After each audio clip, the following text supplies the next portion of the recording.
drop stitches add such a beautiful interest in your pattern. And this seafoam stitch is a garter stitch pattern that uses drop stitches of varying heights to create rippling waves. We'll go from solid to a two-tone and back again. I'm going to demonstrate how to make the seafoam stitch, and you can work it to create this infinity scarf right here. This is the Coral Breeze Infinity Scarf today on GoodKnit Kisses. Welcome to GoodKnit Kisses. We're all about helping you stitch your love and love your stitches. To get the pattern and charts for the Coral Breezes Infinity Scarf or see the seafoam stitch in a chart, please click on the link in the description below. For the seafoam stitch, you're going to need needles and appropriate gauge yarn. We're working with a US 10 or 6 millimeter needle and a medium weight for yarn. I'm working with Red Heart Sheep. You're going to need 2 contrasting colors, and so you'll also need a pair of scissors and a tapestry needle for weaving in the tails. Gather your supplies and we'll begin. The seafoam stitch is an 8-row repeat. When you work in one color, it's totally reversible. And when you get into the 2-color design, you're going to be working rows 1 through 4 in one color, and then you switch it up on rows 5 through 8 with color B. However, when you do that, the reverse side has a little bit of that color pop coming through on the purled stitches. So that's the only difference between making a 2-color versus a 1-color design. The seafoam stitch is a 10 plus 6 pattern repeat. You really can tell it here on the 2-tone in this spot here. So every 10 stitches, say from here to here, is your repeat. So you can see I have 1 and then 2 repeats, and then I have my plus 6 on there. So make sure your cast on is a multiple of 10, and then add 6 more stitches for a flat panel. So you need to go ahead and cast on in your main color and work a wrong side foundation, knitting all the stitches. I used a Longtail cast on of 26 for this scarf, and then worked 1 row of knitting already. So you can see my purls on the right side. So go ahead and pause your video and do your cast on and row, your foundation row of knitting. And when we come back, we'll work this 8-row repeat together. All right, so we're ready for row 1, but actually rows 1 and 2 are knitting. That is it. So diving in, we're just going to do a knit row for rows 1 and 2.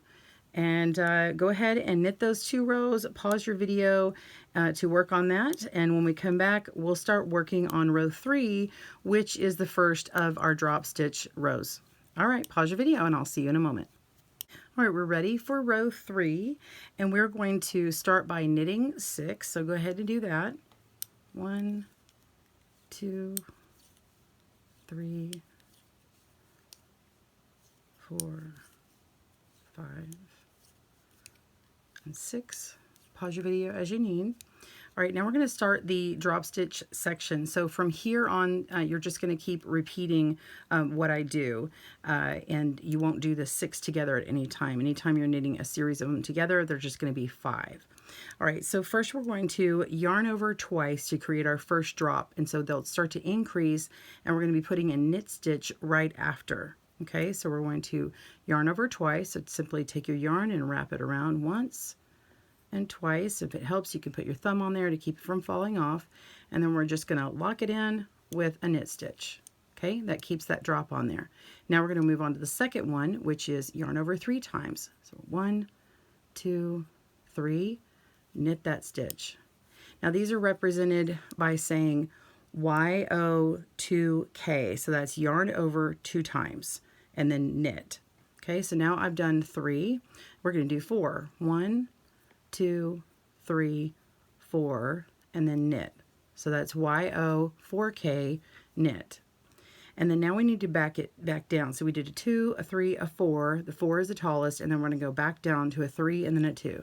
So go 3, 1, 2, 3, knit, and then 1, 2, and then knit. Okay, so now we've got the drop part. Now we need the part that's in the middle. So we're going to knit 5. 1, 2, 3, 4, and 5. And now you're just going to repeat that through your row. Mine only has one more repeat, so I should have only 10 stitches on here. If you did 3 repeats, you would have 20 left, and so on. So before you knit this, you start your yarn overs again. 1, 2, knit. Yarn over 3 times and knit. So that's 1, 2, 3, knit. Yarn over 4 times and knit. 1, 2, 3, 4, knit. And 3, 1, 2, 3, knit. 2, 1, 2, knit. And then we're going to knit to the end, or knit 5. Okay, same as you did before. 1, 2, 3, 4, and 5. Okay, so go ahead and pause your video if you need, and you're going to finish out your row if you have more stitches. And now we're going to move on. So just pause and come back, or we're going to move on to the next row, which is row 4. Let me get some extra yarn here. Row 4, we're simply knitting across, but we're going to be dropping those yarn overs off our needles. So we're going to knit those 5 that we just did. 1, 2, 3, 4, 5. So you just kind of remember that pattern that you just did backwards. And so now we know that we had a knit stitch right before, so we're going to knit that stitch, and then we're going to drop the yarn overs, and you should have 1, 2 that drop off. Now knit the next stitch, and you should have 3 yarn overs. 1, 2, 3. Now knit the next stitch, and now you have 4 yarn overs. 1, 2, 3, 4, knit, and drop the 3, and then this is the last yarn over, so knit and drop those last 2 yarn overs, and then you're going to knit 5. 1, 2, slide that on there, 3, 4, 5. And you can work with straight needles. I happen to have the circular with all the drop-offs. If you can work with straights, I recommend it, because I don't like pushing them right back on this little bend here. Different needles work differently, but if you can use straight needles, then go for it. I think that works really well with the drop stitches. So you can see this little mess of yarns here. This is where you can pull it out, or I'll show you how to pull it out here in a moment when we're done with this row. Go ahead and knit this next stitch, and then do your drop offs. So here it is again. 1, 2, knit 1, and you got 1, 2, 3, knit 1, and 1, 2, 3, 4, and then knit 1. Should have 3, 1, 2, 3, and then knit 1, 1, 2. And there we go. And so we've got 6 at the end, because remember you started with 6. So if you don't have 6 at the end, you've got quite a few more stitches. That's just because you have more repeats than I do. So I'm going to go ahead and knit to the end. Pause your video if you need. 3, 4, 5, and 6. All right, so those are our drop stitches, and if we pull them out like this, you can see has this graduated look, and it looks a little odd right now because we don't have the alternated row in here. Once we get row 7, which has the other drop stitches on there, then it will start evening itself out.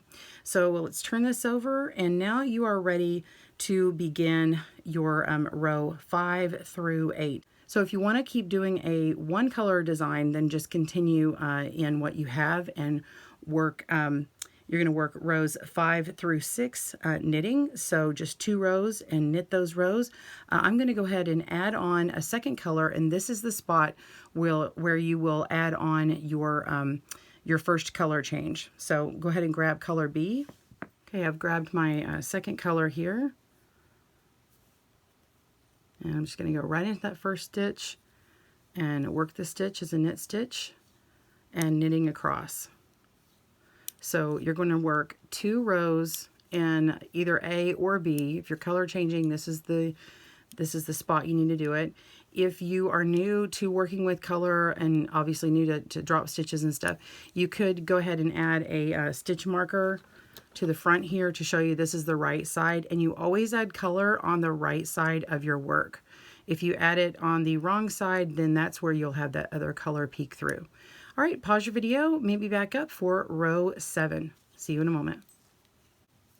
All right, we're on row 7, and before I continue, I want to show you that I recommend cutting your yarn and starting a new strand every time you have a color change. Otherwise, you're going to have this look here where you've got these long floats up the side where it's carrying the color, and so you have the contrasting color against the other color. If you don't mind that, or maybe you're adding a border or something later, then you can totally do that. I just wanted to have a sample that you could see what it looks like if you carried your yarn. You can absolutely do that. Just make sure and don't pull it too tight along the edges.